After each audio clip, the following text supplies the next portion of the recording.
JBN, we keep you informed. 389 criminal gangs in Jamaica. 250 active, says Security Minister. Minister of National Security Dr. Horace Chang says that up to the end of 2019, there were 389 gangs in Jamaica. Dr. Chang was tabling the report of the Joint Select Committee of the Lower House on the Criminal Justice Suppression of Criminal Organizations Act in Parliament yesterday. Based on the latest assessment carried out by the National Intelligence Bureau, NIB, of the Jamaica Constabulary Force, JCF, at the end of 2019, there were 389 criminal gangs operating in Jamaica. This represents an increase of 8 gangs when compared to the 381 in 2018. Of the 389 criminal gangs, 250 or 64% were deemed to be active, while the remaining 139 or 36% were classified as dormant. 323 or 83% of the total criminal gangs in operation were classified as first-generation gangs by virtue of their loose and unsophisticated leadership. These gangs are also identified by the fact that their main focus was on turf protection and control for financial gains. The remaining 66 gangs, or 17%, were classified as second-generation gangs. These gangs exhibited more centralized leadership and focused primarily on organized crime. According to the NIB, there were no third-generation gangs in operation in Jamaica. These are gangs with broad reach, often across international borders, the Security Minister said in his report. Dr. Chang then identified the areas where these gangs operate in. Consistent with historical trends, the corporate area continues to account for the largest portion of gangs. Police Area 4, which comprises the Kingston Western, Kingston Central, Kingston Eastern, St. Andrew Central, and the St. Andrew South Police Divisions, accounted for 249 or 64% of the total number of known gangs island-wide. Of note, at the divisional level, 78 of the gangs identified across the island, or 20.1%, were resident within the St. Andrew South Police Division.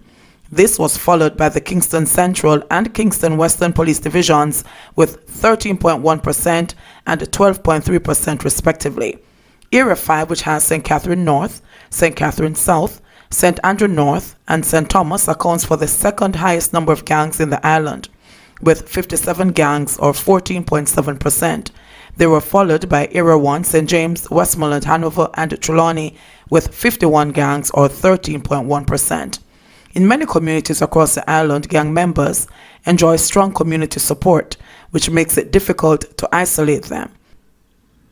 Even so, over the last 3 years, there has been a significant increase in the number of gang members identified, apprehended, and prosecuted, Dr. Chang said.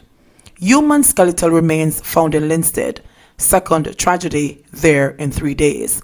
The St. Catherine North Police are probing 2 death-related incidents in the Linstead area of the parish involving the discovery of human skeletal remains on Monday and the shooting death of a man on the weekend. One of the deceased has been identified as Samuel Paler, otherwise called Sam, of Commodore Main Road in Linstead. Reports are that on Friday at about 8 p.m. residents heard explosions coming from Paler's home and summoned the police. On their arrival, Paler was seen lying on the ground with gunshot wounds to the upper body. He was later pronounced dead at hospital. Investigators have since launched a manhunt for his killers. Meanwhile, residents of Charlemont Housing Scheme in Linstead summoned the police to the community at about 3:15 p.m. on Monday after human skeletal remains were found in bushes there. The remains were taken to the morgue where a post-mortem examination is to be conducted at a later date, the police reported. Westmoreland man charged for shooting brothers won fatally. The Westmoreland police have charged 46-year-old Delroy Bromley, otherwise called AJ, a mechanic of Barracks Road, Savlamar, with murder, wounding with intent, and robbery with aggravation. The police report that about 1:20 a.m. on Tuesday, May 12, 3 men kicked open the door of a house occupied by 2 brothers, demanded their car keys, and opened gunfire at them before fleeing with the stolen vehicles. The brothers were taken to hospital where 31-year-old Nicole Dyer, a landscaper of McNeill District, Little London, Westmoreland, was pronounced dead. The other man was treated.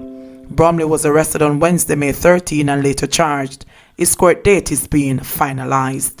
PMP's energy spokesman Philip Paulwell lashes high electricity bills and calls for removal of taxes. Opposition spokesman on energy Philip Paulwell is again calling on the government to immediately remove the hedge fund component of the Special Consumption Tax (SCT) on fuel and the General Consumption Tax (GCT) on electricity bills to ensure a reduction of fuel prices at the pump and the lowering of light bills, which are now up by almost 10%. He said that while the increase in electricity prices may also reflect the ongoing devaluation of the Jamaican dollar, the portion of the SCT which was intended to finance the hedge fund continues to be a significant contributor to high energy prices. This, he said, is particularly egregious as the government has bought no oil hedge insurance for the past 4 years. The continued pass-through of these taxes to end users is causing additional burden to the Jamaican consumers at a time when many have lost their incomes and businesses and are struggling to make ends meet due to the effect of the COVID-19 pandemic on the economy, Paulwell said. He added that with the closing of schools and the children receiving instructions through online platforms, domestic energy usage is increasing significantly as households are using more electricity for Caribbean Examinations Council, CXC, and other academic preparation. According to current public information, Paulwell said Jamaica Public Service JPS customers are experiencing an average increase of some 7.3% on their electricity bills due to the rapid devaluation of the Jamaican dollar and the fact that petroleum prices are not falling in line with world market trends. The JPS has also announced that it is using $142.95 to $1 to calculate customers' bills for the month of May. In light of the reduction in fuel costs globally, which should have resulted in purchasing prices being at the lowest they have been in decades, I'm calling for the removal of the hedge fund component of the SCT and the GCT for the benefit of lower oil prices to be passed on to electricity consumers, he said. Paulwell said the SCT was in part put in place to establish a hedge around the skyrocketing oil prices to protect Jamaica from the unpredictable global fluctuations in fuel costs. He noted that despite refusing to re-establish the protective oil hedge, the government continues to collect this tax.